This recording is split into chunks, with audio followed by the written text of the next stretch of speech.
അതിൽ പ്രിയ സഹോദരി ജൂലിയുടെ പിതാവ് വിനോദ് നമ്മുടെ മുമ്പിലുണ്ട്. പ്രിയ സഹോദരൻ മുൻപോട്ട് കടന്നു വന്നാൽ. ജൂലിയുടെ പിതാവ് പ്രിയ വിനോദ്.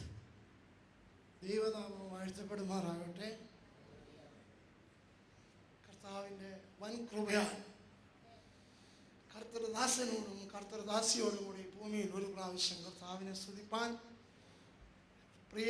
കർത്താവിൽ പ്രിയ കുഞ്ഞാടിൻ്റെ രക്തത്താൽ വിലക്കുമാക്കപ്പെട്ടവരും എൻ്റെ കസിൻസും എൻ്റെ മക്കളും അവരോടൊത്ത് 22 വർഷത്തിന് ശേഷം ഇത്ര വലിയൊരു സന്തോഷം കാണുവാൻ കർത്താവ് എനിക്ക് തന്ന ഭാഗ്യത്തിനായി സ്തോത്രം.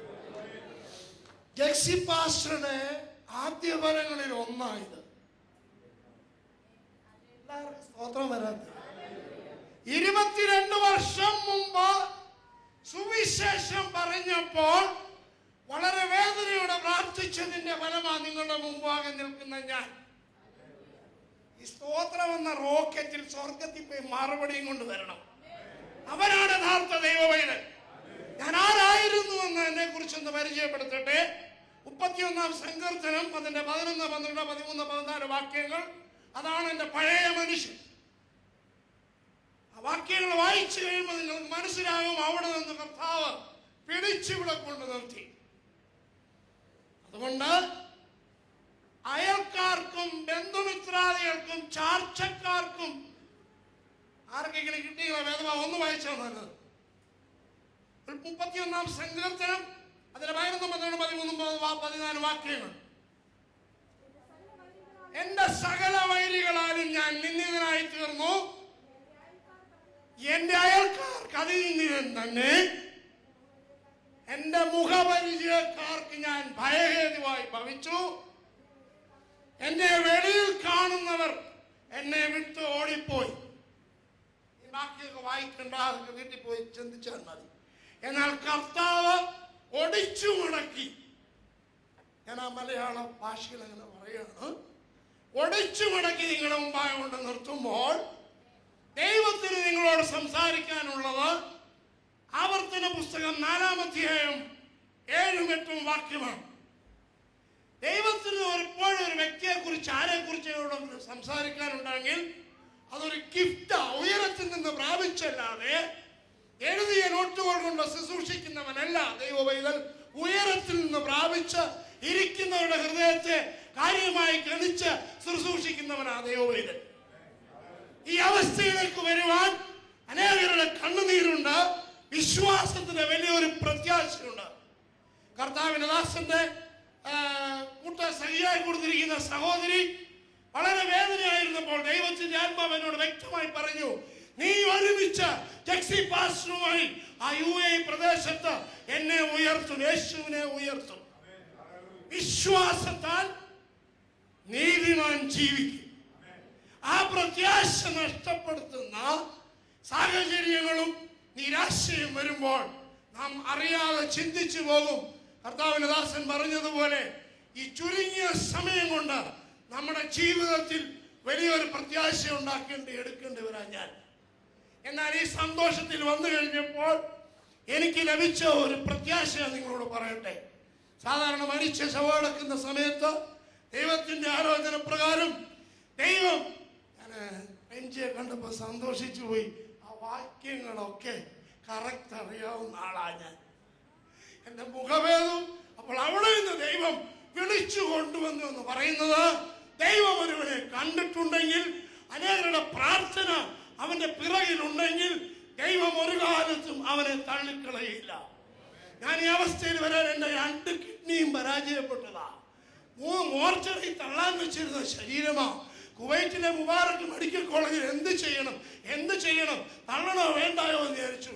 ദേശവാസികൾ എന്നെ അറിയാവുന്നവരൊക്കെ കണ്ണുനീരോടെ പ്രാർത്ഥിച്ചതിനാൽ കർത്താവ് ഇന്നും എന്നെ ജീവനോടെ നിർത്തി. ഹൈ ബ്ലഡ് പ്രഷർ കൊണ്ട് നേർവ് ഡൗണായി, 8ാമത്തെ നേർവ് ഡൗണായി പോയി. യഥാർത്ഥത്തിൽ ഞാനൊരു പാരലൈസ്ഡ് ആയി നടക്കേണ്ടതാണ്. പക്ഷെ നിങ്ങളുടെ മുമ്പാകെ ഞാൻ യേശുവിനെ ഉയർത്തേണ്ടത് സ്വർഗത്തിലെ പാർലമെന്റിന്റെ പദ്ധതിയായാൽ കർത്താവ് എന്നെ അയോഗ്യനാക്കിയില്ല. 8ാമത്തെ നേർവ് നഷ്ടപ്പെട്ടാൽ ഒരു വ്യക്തി ഇങ്ങനെയാണ് നടക്കുക. പക്ഷെ ഇന്നും ചെവി കേൾക്കില്ല. എങ്കിലും എന്റെ കർത്താവിനെ ഉയർത്തേണ്ടതിനാൽ ഒരു യോഗ്യതയും കർത്താവ് അയോഗ്യതയാക്കിയില്ല.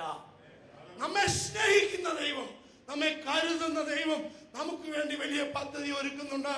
എന്നാൽ ദൈവസന്നിധി പറയട്ടെ, നിങ്ങൾക്ക് 2 ഗിഫ്റ്റാണ് കർത്താവ് തന്നത്. ഒന്നാമത്തെ ആവർത്തന പുസ്തകം 4-ാം അധ്യായത്തിന്റെ 7-8 വാക്യങ്ങളും. രണ്ടാമത്തെ ഗിഫ്റ്റ് ഒന്ന് വായിച്ചാട്ടെ.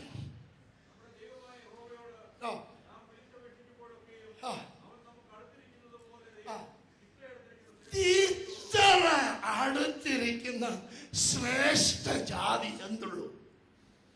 പോൺമാരോ വരട്ടെ, ലേശോണിലെ ഗംഗാധരൻ തള്ളട്ടെ, എന്നാലും തള്ളാത്ത സ്വർഗത്തിലെ ദൈവം നമുക്ക് അടുത്തിരിക്കുന്നവൻ. ആരും എഴുതിക്കൊണ്ടുവന്നൊന്നുമല്ല. ഇവിടുന്ന് ദൈവാത്മാവനോട് സംസാരിച്ചതായി വേദവാക്യം. അത്ര ദൈവത്തോട് അടുത്തിരിക്കുന്ന ആ പദവി എന്ന് പറയുന്നത് ചെറുതല്ല. എന്റെ പ്രത്യാശ എന്താണെന്നറിയിപ്പോ, ഒരു പാട്ടുണ്ട്. പാട്ട് 2 വരി ചേർത്ത് വിടാം. സ്വന്തം രാജ്യത്തിൽ ചെന്ന നേരത്ത് കർത്താവെന്നോട് ചോദിച്ചു, സ്വന്തം ബന്ധങ്ങൾ വിട്ടുപോന്നപ്പോൾ നൊന്തു നീറിയോ നിന്മനം, ശങ്ക കൂടാതെ ചൊല്ലി ഞാൻ, ഇല്ല കർത്താവേ തെല്ലുമേ. അതാ ദൈവമേ, ഈ ഭൂമിയിൽ നിന്ന് ഏത് നിമിഷം ഒന്ന് മാറിപ്പോകും. അവിടെ കർത്താവിന് മുഖം കാണാനുള്ള പ്രത്യാശയുടെ അടിസ്ഥാനം ദൈവവചനവും നിങ്ങളുടെയൊക്കെ പ്രാർത്ഥനയുമായിരുന്നു. എന്റെ കസിൻസ് കണ്ണുനീരൊഴുക്കിയിട്ടുണ്ട്, എന്റെ മിത്രാദികൾ കണ്ണുനീരൊഴുക്കി ഉപവസിച്ച് പ്രാർത്ഥിച്ചിട്ടുണ്ട്. അതിനാൽ കർത്താവ് വളരെ ശക്തമായി ഞങ്ങളെ സൂക്ഷിച്ചു. 22 വർഷത്തിന് ശേഷം കർത്താവിന്റെ വലിയ പദ്ധതി പ്രകാരം നിങ്ങളോട് വന്നപ്പോ, നിങ്ങളുടെ അടുത്ത് ആരാധിപ്പാൻ വന്നപ്പോ കർത്താവ് എനിക്ക് തന്ന ഒന്നാമത്തെ ഗിഫ്റ്റ് ഞാനതൊന്നും വിശദീകരിക്കുന്നില്ല. രണ്ടാമത്തെ ഗിഫ്റ്റ് എബ്രായ ലേഖനത്തിലാണ് തന്നത്. ആ എബ്രായ ലേഖനത്തിൽ തന്നത് chapter 13 verses 6 and 7. Book of Hebrews 6. അതുകൊണ്ട് വളരെ ശ്രദ്ധിക്കണം. നിങ്ങൾ അനേക ദൈവദാസന്മാരും വിശിഷ്യ ജക്സിപാസ് നല്ല അനുഗ്രഹിക്കപ്പെട്ട, ഞാൻ ഉയർത്തുകയല്ല അദ്ദേഹത്തെ, വളരെ വേദനയിൽ കൂടിയാണ് ഈ വേല ചെയ്യുന്നത്. എനിക്ക് അദ്ദേഹത്തെ ഫാൽക്കൺ റോഡ് നമ്മുടെ സൺഡേ ബിൽഡിങ്ങിലെ അവിടുത്തെ വീഡിയോ ഷോപ്പിൽ ജോലി ചെയ്യുന്ന നാളും അറിയാം. അതിനുശേഷം ബാറ്ററി കച്ചവടം നടത്തുമ്പോൾ എന്നെ കൂടെ കൊണ്ടുപോകും. അങ്ങനെ എന്നോട് സുവിശേഷം പറഞ്ഞ് എൻ്റെ ഭാര്യ ഇത് പറയരുന്നു. പുള്ളിയുടെ വേദപുസ്തകം എടുത്തുകൊണ്ടങ്ങ് പോയി ഞാൻ. കാരണം അത്രയ്ക്ക് ശല്യമായിരുന്നു. ബൈബിള് പറഞ്ഞ് എന്നെ എങ്ങനെയെങ്കിലും ഇതിനകത്ത് കൊണ്ടുവരാൻ.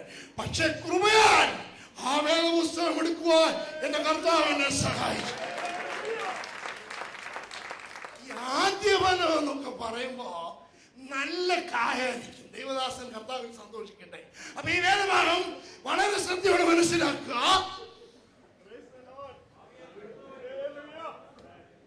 ദൈവത്തിന്റെ സന്നിധിയായി നന്ദിയോടെ സ്തോത്രം. എബ്രായ ലേഖനത്തിൽ ഈ 10 മിനിറ്റ് സമയമേ ഉള്ളൂ, അതുകൊണ്ട് നിർത്തുകയാണ്. എബ്രായ ലേഖനത്തിന്റെ വാക്യങ്ങളൊന്ന് വായിച്ചാട്ടെ.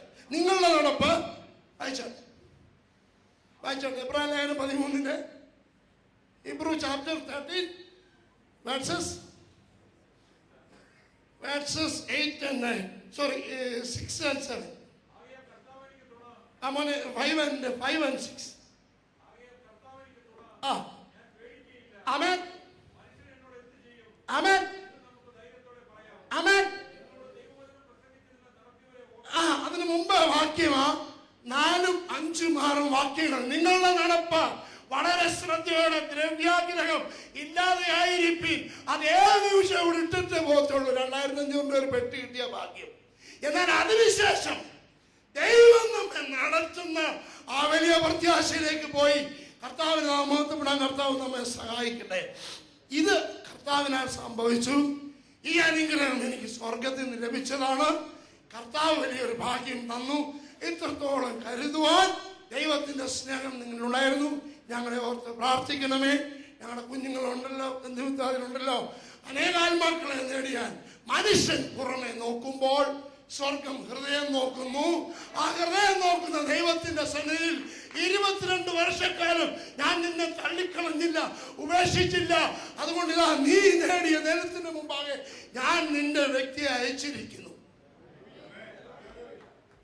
ആദ്യമേ പറഞ്ഞില്ലേ, സ്തോത്രം എന്ന റോക്കറ്റിൽ പോയിട്ട് മറുപടി തിരിച്ചു വരണം.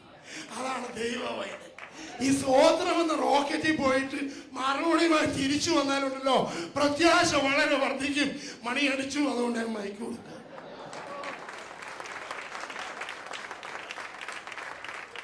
Praise God. Thank you.